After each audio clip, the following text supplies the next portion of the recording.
The announcement by the Libyan authorities that the presidential elections scheduled for Friday would have to be postponed for a month has prompted reactions from the general population. The date was set last year after UN-led peace talks in Tunis. The postponement has also raised concerns with the US, France and Germany warning against the risks of further delays. Libya has seen a year of relative calm since the October 2020 ceasefire, following a year-long offensive by Eastern Military Chief Khalifa Haftar. Forces on Tripoli, with both sides backed by foreign states. But Libya is not in isolation. Other countries on the continent have also experienced political upheavals, as well as others have seen some relative stability, including peaceful transfer of political power through electoral means. Now, to help us dissect these developments, we speak to Pan-Africanist and human rights advocate Sipho Mantula to take us through some of the key highlights this year. A very good evening to you, Advocate Mantula, and thank you so much for speaking to us. Perhaps let's just start with Libya. It's been watched very closely with great interest. We know that the committee was meeting today to hammer out some of the legal fine print on the electoral laws. Just your thoughts on what is happening and what you expect to transpire. Evening, Tsepiso and Jumbo, Africa to the viewers. Thank you very much, Tsepiso, for us to reflect back on the year that was in the African continent. Tripoli, as you have said earlier, that there was that period of the UN peace process that had led to these presidential elections and the parliamentary elections that were being scheduled for this month. But if you find that there was the challenge around it, that there were some issues around the powers of what then is the role of judges when there are electoral disputes? What then is the power of the new Speaker of Parliament? But again, you had a challenge of candidates. You have the son of Gaddafi. We have Khalifa Haftar, who was part of the candidates. And there was a delay as well of the parliamentary elections, which was pushed for 2022. The same like the presidential elections have been pushed for next month. And at the same time, the parliament was tasked to come up with a team that will finalize those details, or what we can call the roadmap to the Libyan elections. And so you live in recall, it's almost a decade after the passing of brother leader Gaddafi that Libya has been having this challenge of a conflict of power between the east and the capital city. And that's where we find that even the role of the UN has been visible more than the role of the AU. I want us to go to Uganda now, which held elections at the beginning of the year. Bobi Wine being very much the face of the outcome of that. I think the fate that he suffered has conjoined many opposition parties in defiance of the Museveni administration. I mean, you know, being the incumbent once again after so many decades. But there are people who still say, whether you like it or not, Museveni still has support. 57% of Ugandans registered to vote, participated in the elections, and more than 50% voted for him. Correct, Bishop. But if you look at the Kampala elections of Uganda, there were challenges. The pre-election situation environment was not even conducive for the young man Bobi Wine, as we knew that there were some likelihoods, there were some indications and signs that Yoweri Museveni might have lost ground in Kampala and he might have still gained popularity in the villages. And remember that it was still during the height of COVID-19 that Museveni had access to many of the villages than Bobi Wine.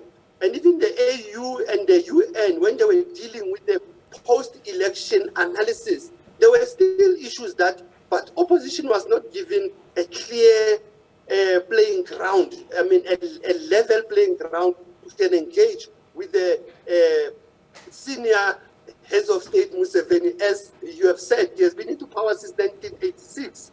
So if you look back at the history of Uganda, it is that Bobi Wine had a hope with even coalition. He had a hope that maybe the youth of Uganda might give him a benefit of doubt. But it was difficult because some of our elders have mastered the cheating of elections. They've mastered the use of police and soldiers during the elections. So if one can look at the elections in Uganda, one can say that they went relatively violent and not peaceful, Sister Tsepiso, because as we knew, Bobi Wine was beaten, arrested, and there was even a presidential legal dispute, which actually it was thrown out by the courts. So we go to Niger now, something that we've heard often in African elections, the charges of election fraud. And here we're talking about what Mahamane Usman said as the vote was won by the former Interior Minister Mohamed Bazoum. He won the Niger presidential elections, and what people said was a landmark. I'd like to hear your thoughts about that process. Niger, actually, it is in the Sahel region. If you think of the Sahel region, this is a very troubled area, and it was a change of power indeed, because if you look at both presidential candidates, they've already tasted power before. They've been into the state machinery before. But if you look at the crisis that is in that country, it was that even if you had an electoral fraud being alleged, you had a second round of those elections. It means that their electoral management body was able to can manage those electoral disputes from the first round until the second round. But the challenge is that in those small countries, is what then is the way forward in terms of the economy and governance after those elections, because you might have the new president, but he still might have the old method of ruling from the former president. And that's why if you look at that country as well, it is an Islamic state. There have been conflicts in that area, but what is critical is that those elections was able to bring a new head of state. And as you know, the AU was able to give it the clean slate. Another election of interest that we were all watching was what happened in Benin. I mean, they were part of the incumbent President Pierre Talon to normalize political exclusion as a means of perpetuating his hold on power. This is the view of some, and I wonder if you share that view. I mean, there are those who've even said Benin has seen some economic success under Talon. No, definitely. But Talon, one thing that he had as a person who was coming into power once more was that he was able to close the ranks with opposition parties. He was able to use the power of his military force. And that's why you had one can say an apathy of even political parties to get to be part of those elections. So Benin, you can say relatively the same like the previous country we have dealt with. They are not activated because some of these leaders have managed to massage those electoral results in some instances, but the hold of power is being held by the issue of boycott by the opposition parties, because once you have opposition parties that opt to leave the electoral space, automatically it gives the ruling party another edge to have another term in office. But if you look, that country is a bit stable, but there were electoral violence prior to the elections, even post. Sipho, I remember this, and I'm sure you do too, the videos of the Republic of Congo's main opposition contender for the presidential campaign as he was in hospital, but he unfortunately died of COVID-19. We're talking here about Parfait Kalela's, and of course that led to President Sassou Nguesso extending his rule. Correctly, I think that is very important because it was a sad moment, but Denis Nguesso coming back into power again, another longest-serving president in the Central Africa. If you look, DRC, Congo, Brazzaville, it was a sad moment, but Nguesso again, one can say that he has mastered again his superiority as one of the elder statesmen in both the Horn of Africa and the Central Africa, and as well as those elections again, there might have been questioned because Ngwezi was able again to change the constitution. Because one thing that these elders have been able to do is this issue of tampering with the constitution for another extension of their term of office. And that's where, as you have said, that the opposition was crippled with the losing of one of the key person in those elections. So one can look at Congo, Brazzaville, it is not yet rehabilitated from a new political opposition with the passing of this opposition leader. Now, Chad is an interesting one. We saw Idris Deby won by a huge margin. I think it was almost 80%, 79 point something. But that was a short-lived affair because he died in battle with the insurgents. And I want to talk about that, including how that has created room for the rebel group that was responsible for that, the Front for Change and Concord in Chad. Correct, but if you look at the Chad crisis again, it's the same crisis of the Sahel region that we raised earlier. But with Idris Deby, we saw the ascendance of his son becoming a interim president, and we saw the role of ECOWAS. Again, we saw the indirect influence of France in the affairs of Chad. And at the same time, as you have said, those elections might have gone smoothly well, but there was still a group that was not happy with Idris Deby. And those were the rebel groups that he was now fighting back. And as you have said, he died on the battlefield. And this is very historic in 2021 to see the head of state dying in the battlefield, and as we knew very well that his son became a new interim president following the ECOWAS intervention. And you will remember that there was even a concern from the international community about the interim process of Chad after the passing of the another longest-serving president of Chad, Idris Deby, now having Idris Deby Jr. as the interim president. Again, Chad is a country that has been embroiled with conflict, embroiled with foreign military intervention, and France has been having a high contingency of its peacekeepers, the same like in Mali. So the issue of Idris Deby, it ended in that sad moment that his son became the interim or the caretaker president. Well, presidential and legislative elections that turned the tide in August was that of Zambia. Of course, that was the winning of elections by Hichilema Hakienda. But it was not without the incumbent Edgar Lungu not trying to, as academics have seen it, trying to employ Donald Trump tactics by trying to question the credibility of the electoral process. Yeah. Correctly. I think, like you said, this is one of the success stories in the SADC region, looking at Zambia, despite that before that they lost one of their elder statesmen, the founding father, KK Kaunda. But when Hakainde Hichilema came into the election campaign, he looked at the youth population, he looked at the challenges of Zambia, both on the issues of having a China debt, what we call the foreign debt, and at the same time, looking at the challenges that Edgar Lungu, he failed to capitalize on the issues of corruption within the state.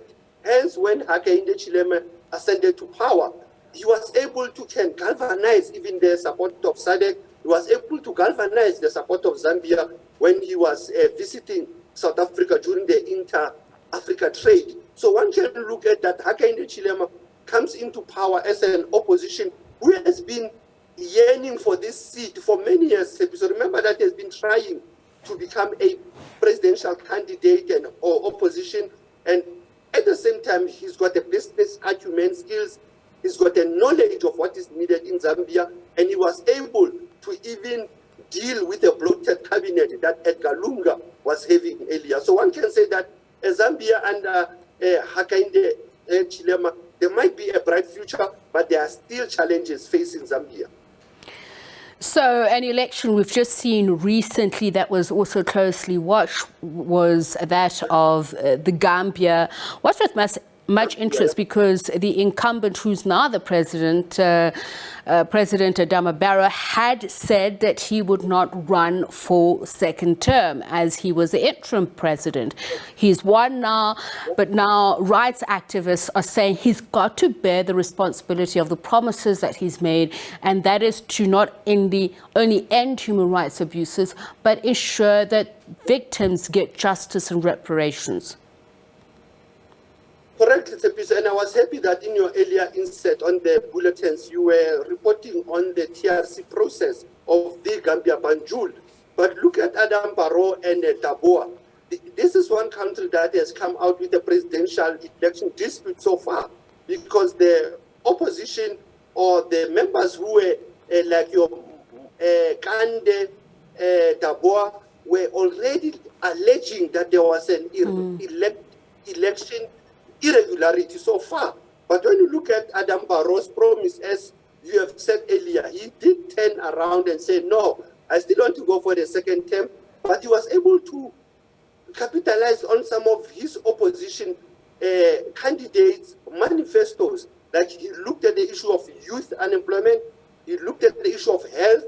Hence, they are aware that COVID-19 unmasked their tourism sector, because the Gambia it's one of the smallest countries in West Africa with a tourism attraction from Europe and African diaspora. So if you look at the Gambia, again, the African Union, it was represented by our former acting president, Khalifa Haftar. I don't think they've given us a clear report, as well as ECOWAS and Commonwealth, about the alleged presidential petition that has been raised by the former vice president and the former foreign affairs minister, Daboa, who has been again yearning for power for many times. He has been trying with Yahya Jammeh, but trying to now sum up it on what we have said.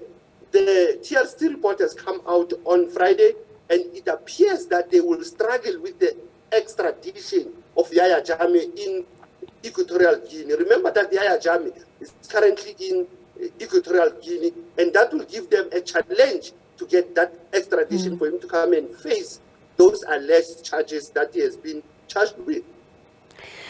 So just going back to the issue of the winds of change, let's look at the election results in Sao Tome and Principe and Cape Verde.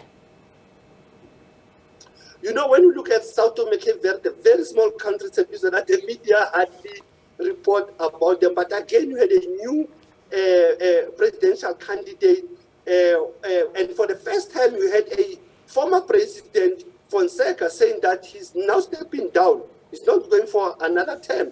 Now, Sao Tome, Principe, Cabo Verde, those are the very small countries in Africa that the media hardly reports on them, either based on their own population or based on that there are not many stories coming out of those small islands. But positive stories that came out there, there was no pre-election violence, no post-election violence, neither is election disputes being entertained in those two countries. So this is a positive news that comes out of the African continent, even if we knew this was a very serious year of elections under COVID, including our even own country, South Africa, where the local government elections during the COVID situation. So in Cabo Verde, Sao Tome and Principe, it was none to report as much, but to say that there was a change of power.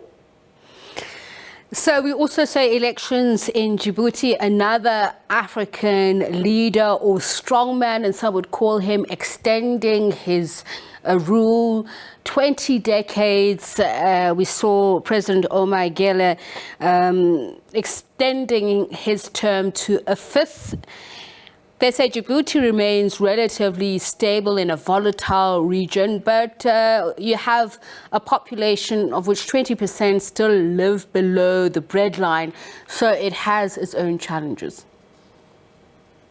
Definitely, and Djibouti, you have again a toxic relation of the military and the current president, because the issue of him being at the age of 73, and still been leading Djibouti. And Djibouti, remember, it's a very strategic place for the foreign countries like USA and France. But when you look even at the role of media in that country, it is privately owned. That is another challenge, that when you have elections in countries like Djibouti, you hardly get into a clear analysis of what is really happening in that country. You find that Djibouti as well is being used as a military buffer zone for the conflicts that are in the Horn of Africa, including Ethiopia and the north part of it, Mekele. And again, you find that the use of force during elections was even reported during that time.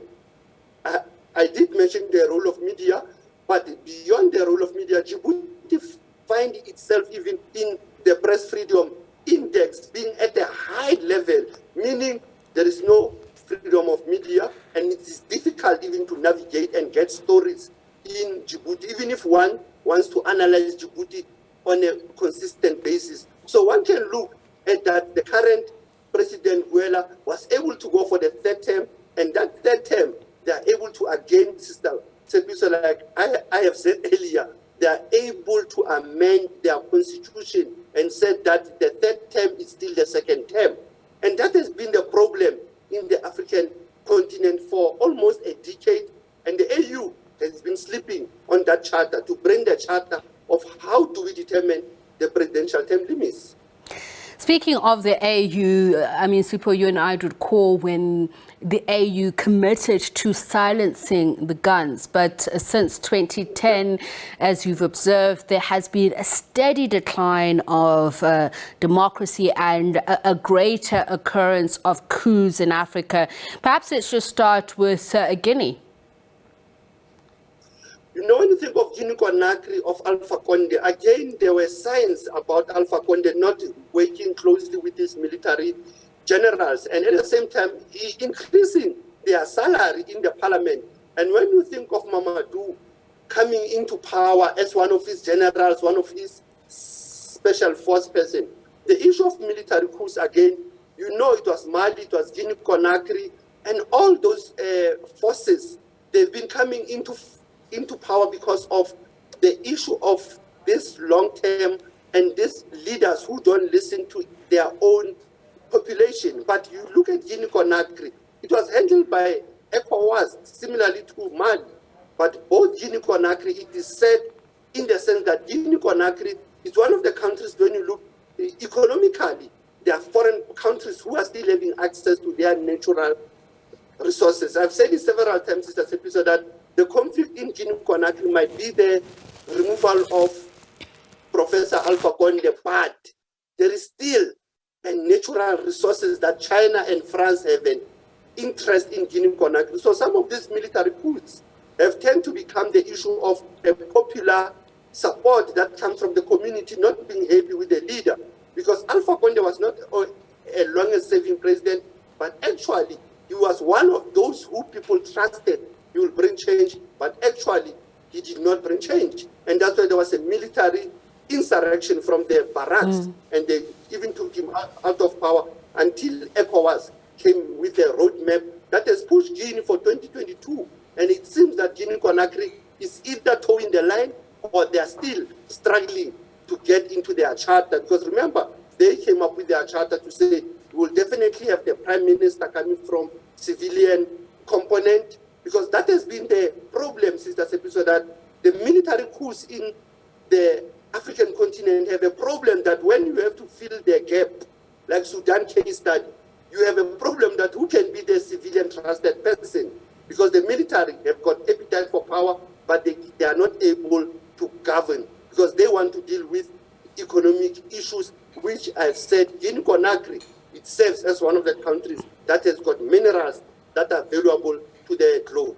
All right. Hello and welcome. If you've just joined us, you're watching The Globe here on SABC News Channel. What we're doing now is speaking to Pan-Africanist and human rights advocate human rights advocate Sipho Mantula about key highlights in African elections, just wrapping up those that have been successful, a return to power for some.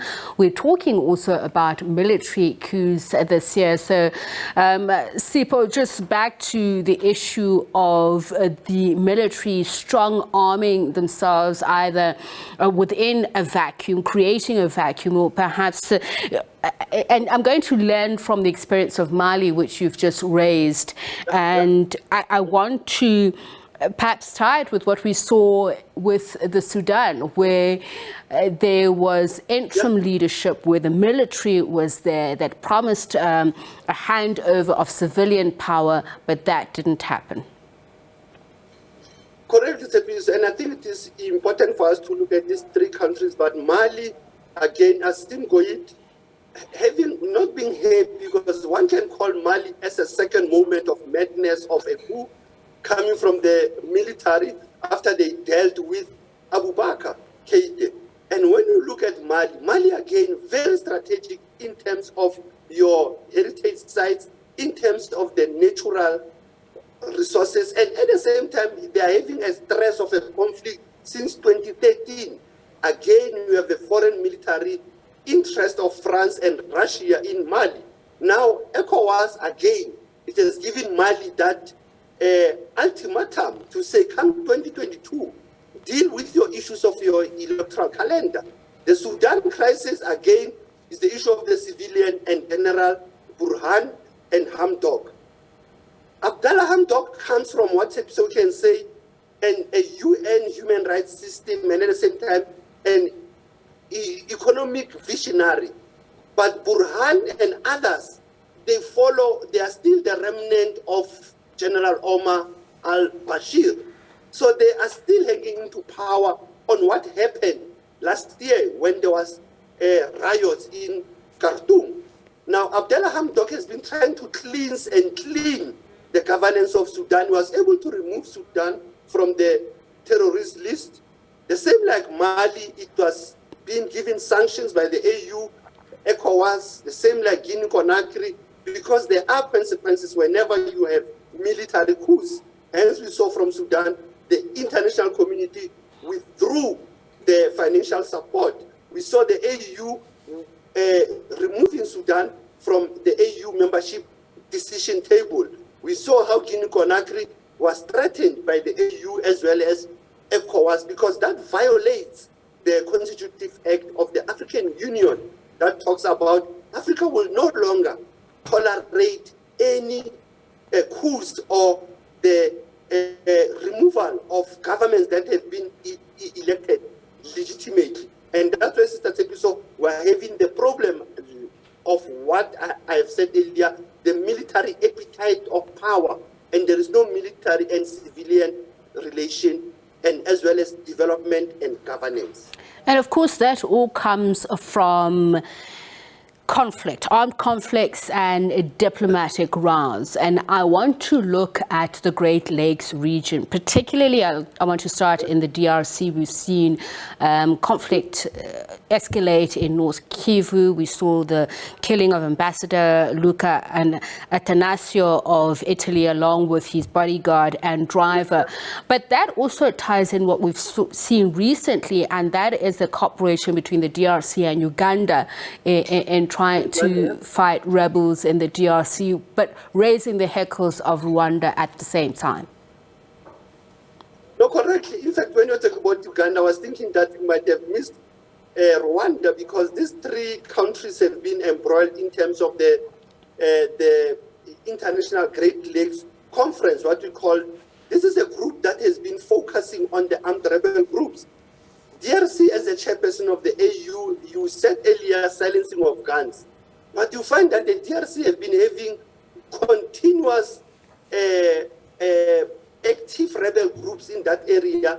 And the role of Italians, that young man of Ambassador Tsepiso, I think what he took, it was an advantage. Rumors was that he had been there for more than 3 years. He took advantage on that weekend. And that's why it was an ambush, and it was a serious statement that was leveled against the foreign countries. That's why Tshisekedi had to put Beni and Ituri region on a state of DRC has been grappling with Ebola virus.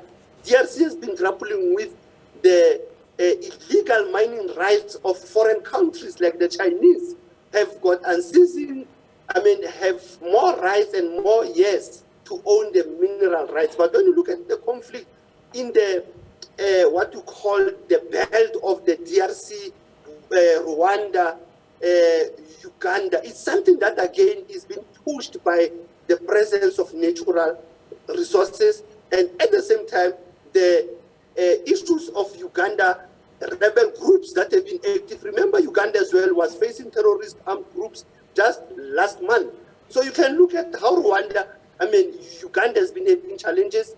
DRC has been trying to manage the Kivus, the North and the South Kivus, and Rwanda at the same time is under pressure because it is in the belt of these two countries. So one can say, Tshisekedi as the chair of the AU, he has not been able, even since that episode, to use the soft power of the issue of cultural diplomacy. The AU declared the Day of Arts, Culture and Heritage, but I find that in most of the conflicts, we failed to use the soft power, the use of arts and culture to can pacify, to can stop all these conflicts that have been waged in the DRC since 1963.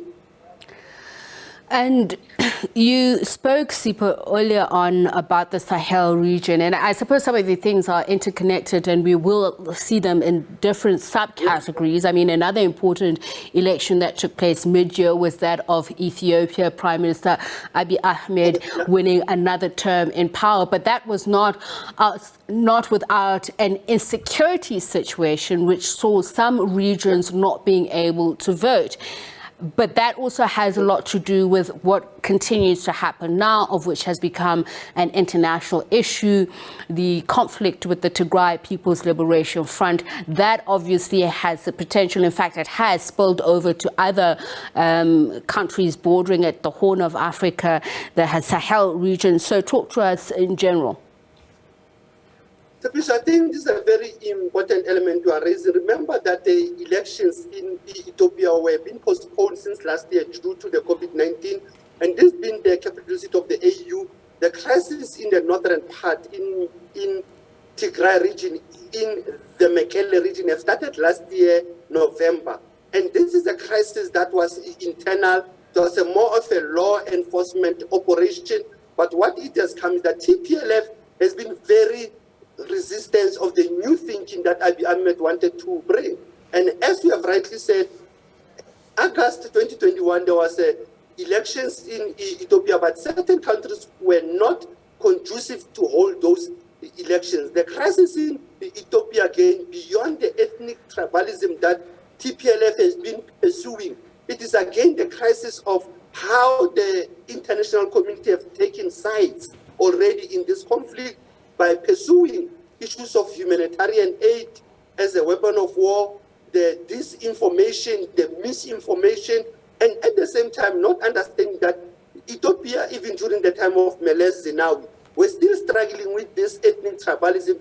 Hence, you had this coalition, you have the Amara, you have the Omoro, the Tigrinya, but at the same time, you have this issue of the notion of one Ethiopia, which is called the Pan-Ethiopian, but they were not able to master its episode because they never believed on the young man as a new prime minister, and others were even mocking his role as a Nobel Peace Prize recipient, which I think it was very unfair because Abiy Ahmed was dealing with many armed groups from different regions, and at the same time, there was a threat to some of the heritage sites in Ethiopia during this conflict. And like you are saying, sanity now prevails because we see now TPLF is engaging United Nations on two major issues, that we need a national dialogue and we need access to humanitarian aid, because they are aware that the cost of this conflict, Sister Tsepiso, it has affected the children and women of Ethiopian regions, or the Afara, the Amara region, and the has never been so violent, rather than it has been attacked by foreign powers. And if you have an internal conflict, then there is a serious challenge. Speaking of vulnerable communities, the disenfranchised. I'm speaking here, or I'm thinking of the people of the Sahrawi, particularly because the Morocco-Algeria conflict has once again escalated 25 years on. Do we see an end to the cycle? It is very difficult, considering that Algeria and Morocco, they've been grappling with this question of Western Sahara. Remember that Western Sahara had an observer status at the AU. Morocco went back to the AU. And again, when you look at the role of Algeria at the AU level, my knowledge, experience, I've seen Algerian diplomats that they are very sharp, they are very clear. And that's where they were able to recall their ambassador in Morocco because of how Morocco has been treating the question of Western Sahara.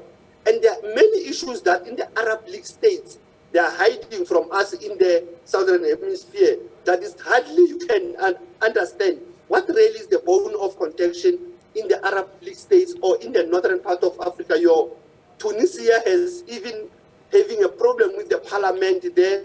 You have the crisis of Algeria and Morocco over the dispute of Western Sahara. But again, Algeria pursuing their own strategic interest in Western Sahara vis-a-vis Morocco, its king having an interest in Western Sahara. And that has caused this friction that has been going on, like you have said, for almost 25 years. And it is even difficult for the AU to can enter this dispute. Like I have said, it becomes a problem of the Arab League nations. We continue wrapping up the major electoral events and diplomatic events on the African continent this year in conversation with advocate Sipho Mantula, who is a Pan-Africanist and human rights activist. So, Sipho, we've been speaking about plebiscites and other political developments, but let's look at now the leadership behind that.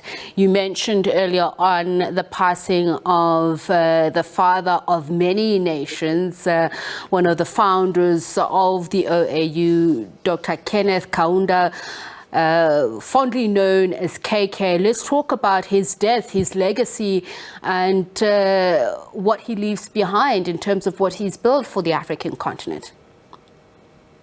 You know, so I still remember vividly when KK passed on. It was just after 16 June.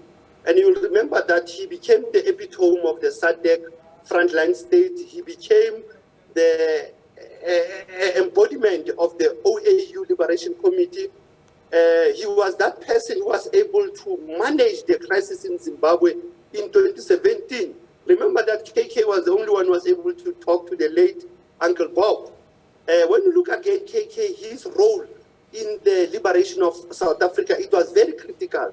Others know him as with that white handkerchief, but I think one of the legacy that KK left is the legacy where he was able to understand why imperialism and colonialism affected most of the African countries, and he was able to bring this notion of one Zambia, one nation. He was able to bring it to the OAU Liberation Committee by bringing solidarity elements into its force.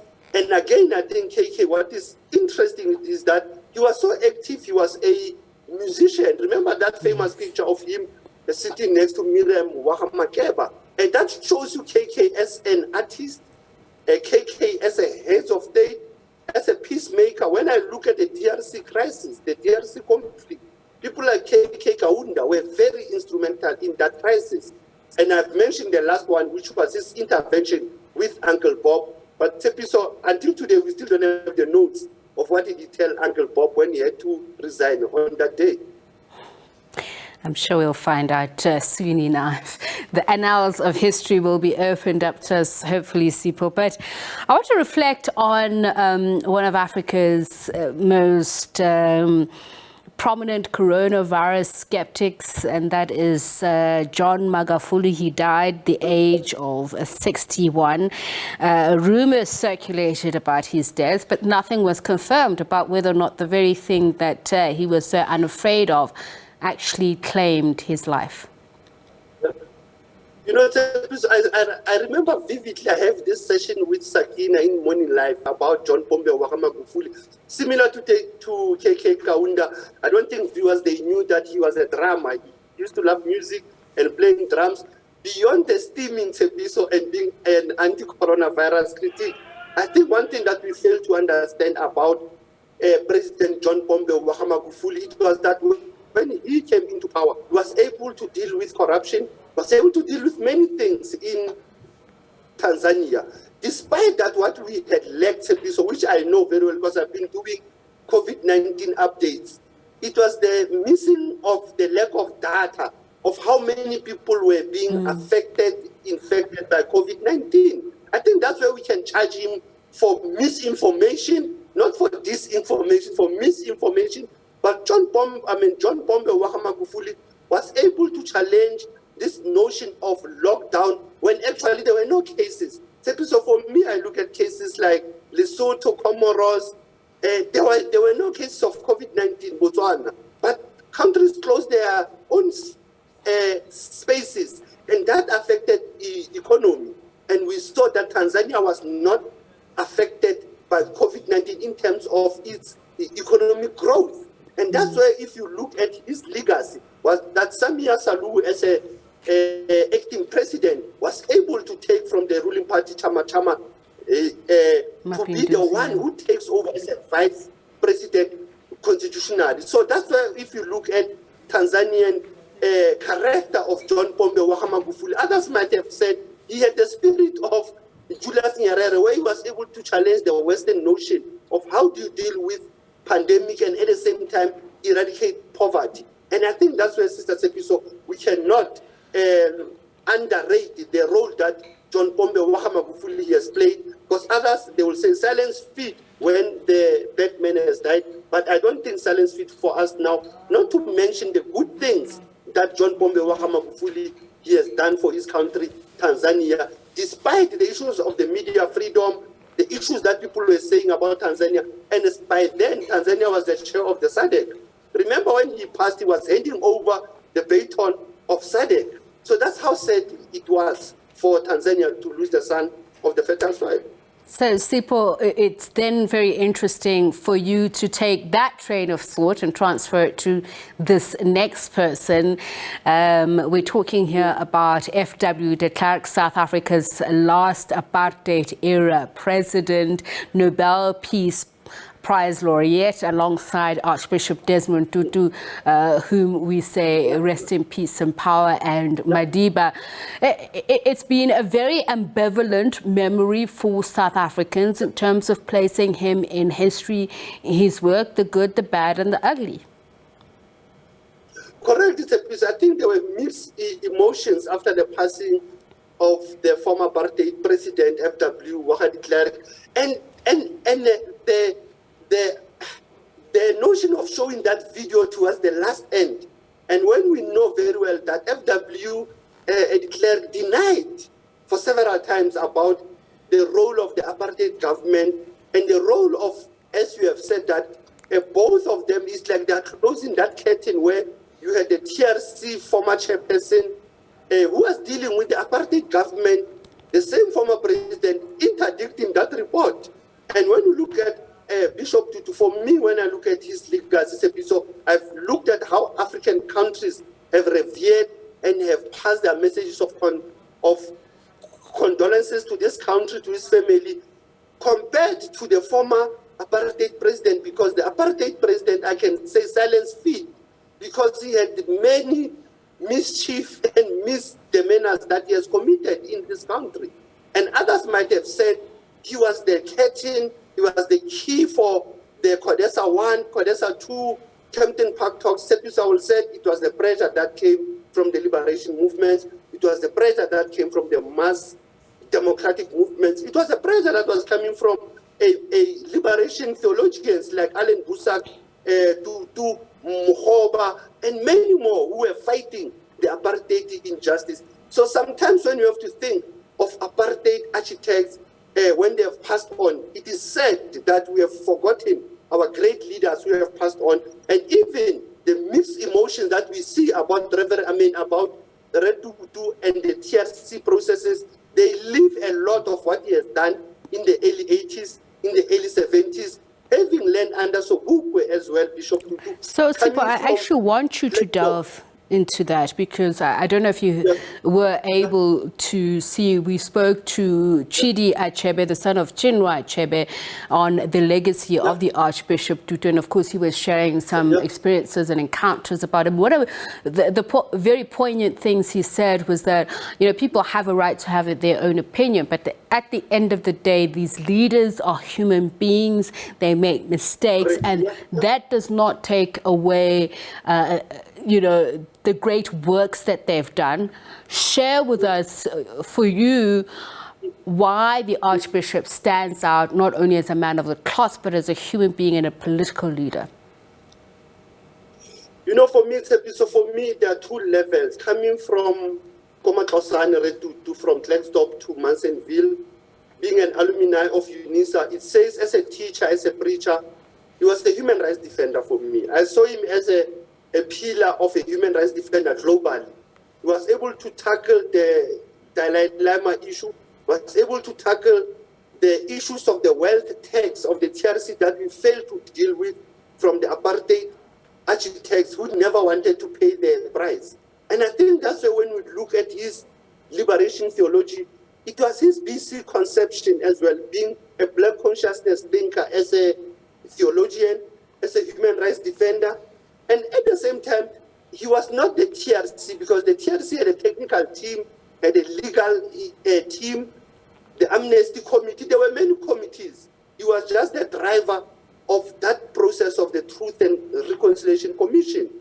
There were challenges as the bishop, he had even his own challenges from the church because of his stance on the fight against apartheid. So I fully agree with you, Sister Tsepiso, that the mixed emotions, the ventilation of anger, that people, they don't revere our elders. It is that some of us, we see that when our elders pass, it is like the burning of the true library or the library. But we were left with these writings. What is so important is for us to continue interrogate his teachings, his writings, his views.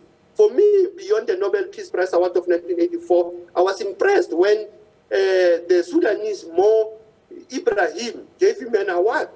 And that shows that he was beyond South Africa, he was beyond Azania, he was around the continental views and challenges that were facing Africa. And I think that's how I saw for even many leaders in Africa were paying their tributes, and they were equating his character of being a human rights defender to fight apartheid, to fight injustice, to fight corruption. He ruffled feathers with the ANC on the issues of corruption, whether during the time of President Thabo Mbeki, President Mandela, President Zuma, President Ramaphosa. He was ruffling feathers because that's where what calls a human rights defender doing checks and balances.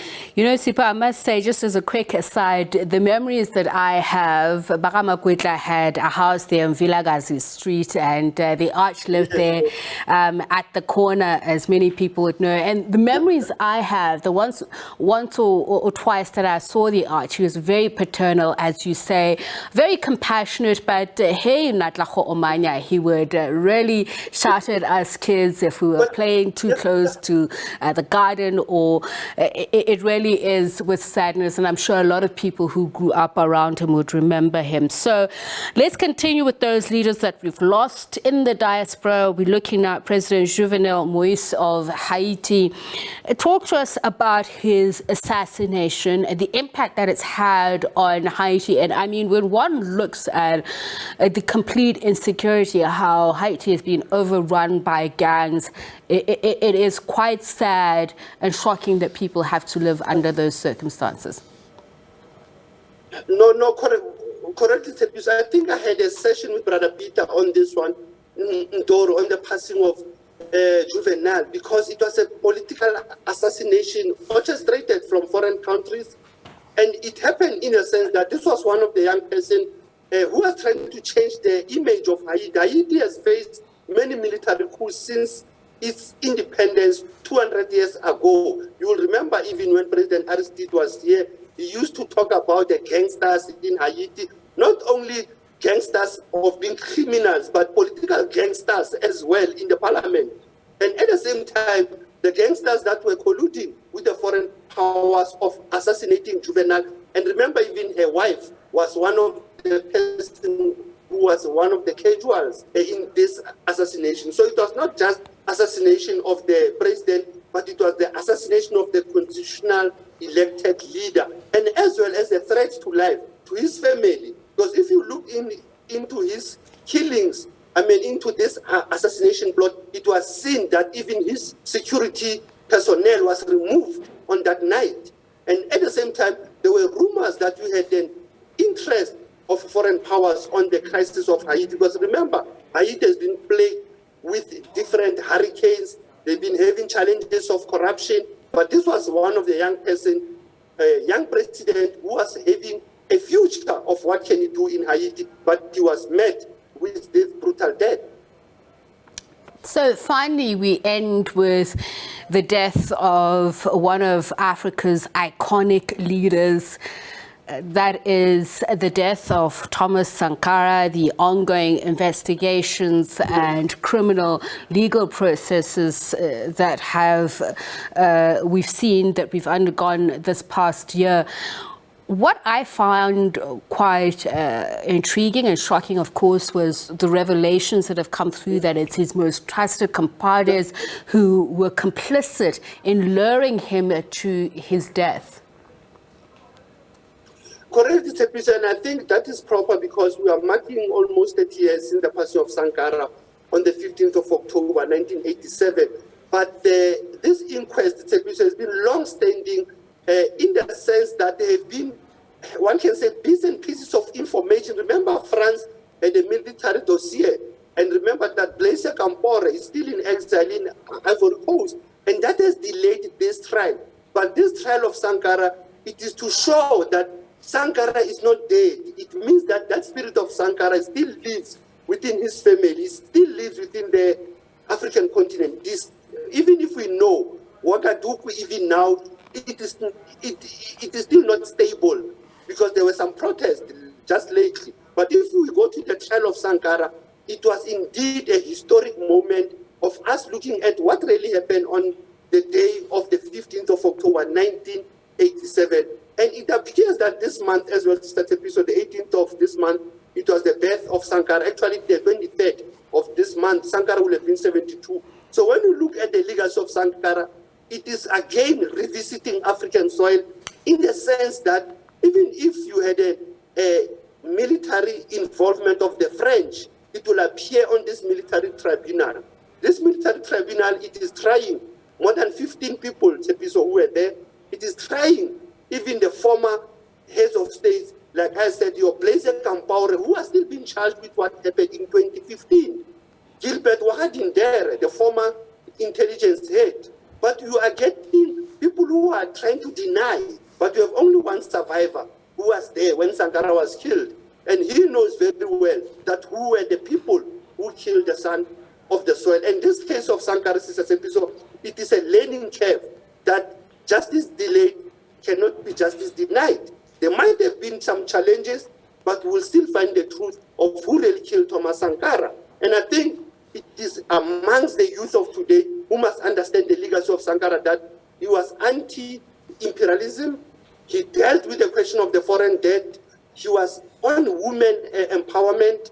He was on issues of nature, environment. And I think that's how the legacy of Sankara, as we are marking 30 years this year, were very critical. And we know it is not only about Sankara that we are thinking about, Sister Sipho. We think of all those who have passed on, like you have said.